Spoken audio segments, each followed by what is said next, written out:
Radhe Radhe friends, आप सभी को 5 दिन के दीपोत्सव पर की हार्दिक शुभकामनाएं।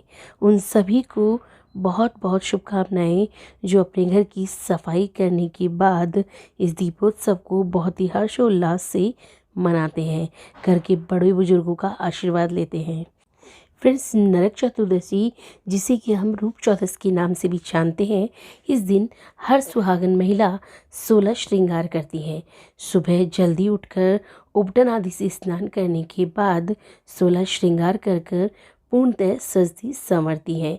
उसके बाद भगवान कुबेर की पूजा करती हैं, यम देवता की पूजा करती हैं और उनसे अपनी सुहाग की लंबी उम्र की कामना करती हैं और अपने सौंदर्य में वृद्धि की कामना करती हैं। दोस्तों, नरक चतुर्दशी जो होती है उस दिन भी यम का दीपक जलाया जाता है, क्योंकि धनतेरस के दिन तो इसे जलाते ही हैं।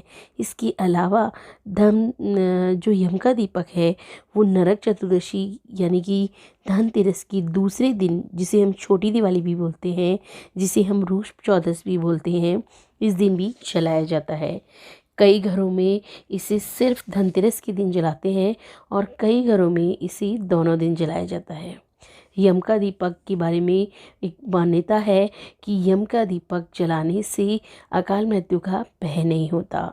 तो दोस्तों, आज की इस वीडियो में मैं आपको यही बताने वाली हूँ कि नरक चतुर्दशी के दिन यम का दीपक क्यों जलाया जाता है, इसके पीछे क्या मान्यता है, इसके पीछे क्या पौराणिक कथा है, तो वही मैं आज आपको सुनाऊंगी।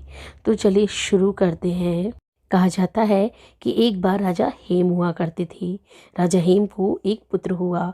उन्होंने योग्य ब्राह्मणों से जब अपने पुत्र की कुंडली बनवाई तो उसमें उसकी अकाल मृत्यु की भविष्यवाणी छिपी थी।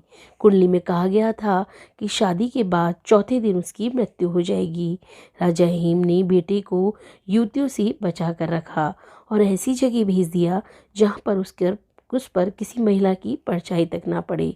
किस्मत को लेकिन ये मंजूर नहीं था और एक दिन वहाँ से एक राजकुमारी निकली। राजकुमारी और राजकुमार एक दूसरे पर मोहित हो गए और गंधर्व विवाह कर लिया। चौथे दिन राजकुमार मर गया। राजकुमार जब के प्राण निकल गए और जब यमदूत प्राण लेने आए तो राजकुमारी जोर जोर से रोने लगी। राजकुमारी की वेदना को सुनी यमदूत भावुक हो गया। उसने अपनी स्वामी से पूछा कि महाराज, क्या कोई ऐसा उपाय है कि जिससे अकाल मृत्यु से बचा जा सके। यमराज ने कहा कि अगर कोई कार्तिक मास के कृष्ण पक्ष की त्रयोदशी को उत्तर दिशा में मुझे दीपदान करे तो अकाल मृत्यु को प्राप्त नहीं होगा। तब से धनतेरस को यमराज जी की भी पूजा होने लगी और उनके लिए दीपक जलाया जाने लगा। तो दोस्तों, इस तरीके से इस पौराणिक कथा के अनुसार हमने जाना कि यम का दीपक जो होता है वो नरक से हमें बचाता है, यानी कि अकाल मृत्यु से हमारी रक्षा करता है। हमारे घर की सुख शांति के लिए वो बहुत ही शुभ माना जाता है।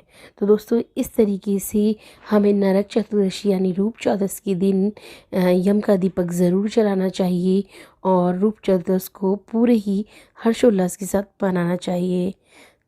जय श्री कृष्णा।